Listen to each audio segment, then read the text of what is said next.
On the night of January 15, 1966, Nigeria's democracy collapsed.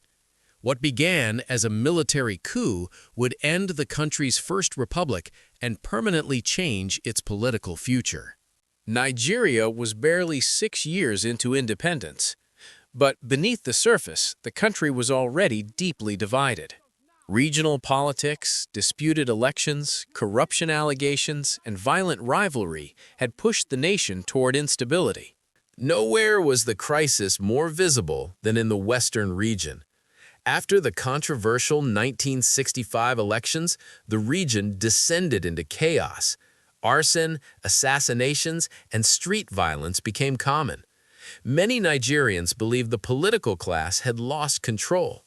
Against this backdrop, a group of young army officers began planning a coup. They would later be called the January Boys.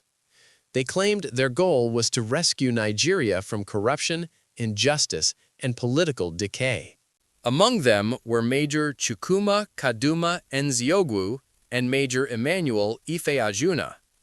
Young, idealistic, and convinced that drastic action was the only solution. In the early hours of January 15, 1966, the coup was launched.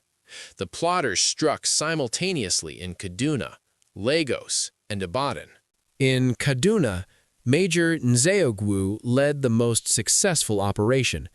The northern premier, Sir Ahmadu Bello, was assassinated, along with his wife and senior military officers. In Ibadan, the western premier, Samuel Ladoke Akintola, was killed. In Lagos, top officials were murdered, including Finance Minister Festus Okoti-Ebo and senior army officers. Prime Minister Abubakar Tafawa Balewa was arrested but later killed under unclear circumstances. Yet the coup did not go as planned. In Lagos, Major Ifeajuna failed to neutralize the army commander, Major General Johnson Ayiyi Ironsi. There was no nationwide radio broadcast announcing a successful takeover. Confusion spread among the plotters. The coup, as a coordinated national operation, was already collapsing. From Kaduna, Nzeogwu made his own radio announcement, declaring martial law in northern Nigeria. By then, loyalist forces were regaining control elsewhere.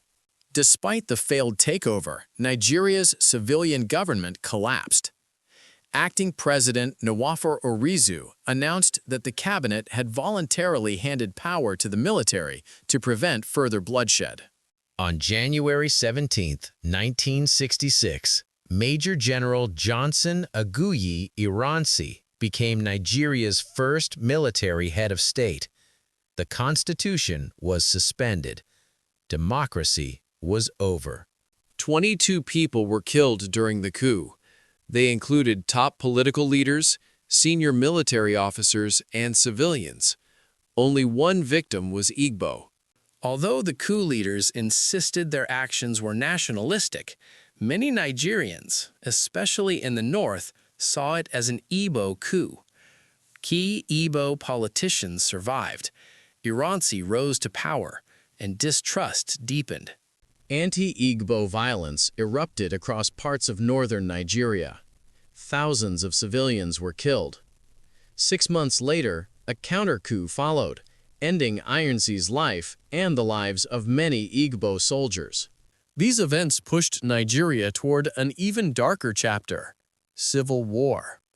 The Biafran War was no longer avoidable. The 1966 coup ended Nigeria's first democratic experiment and began decades of military rule. Its legacy still shapes politics, ethnicity, and national unity today. Was January 15, 1966 a necessary intervention, or the moment Nigeria lost its democratic future? Share your thoughts.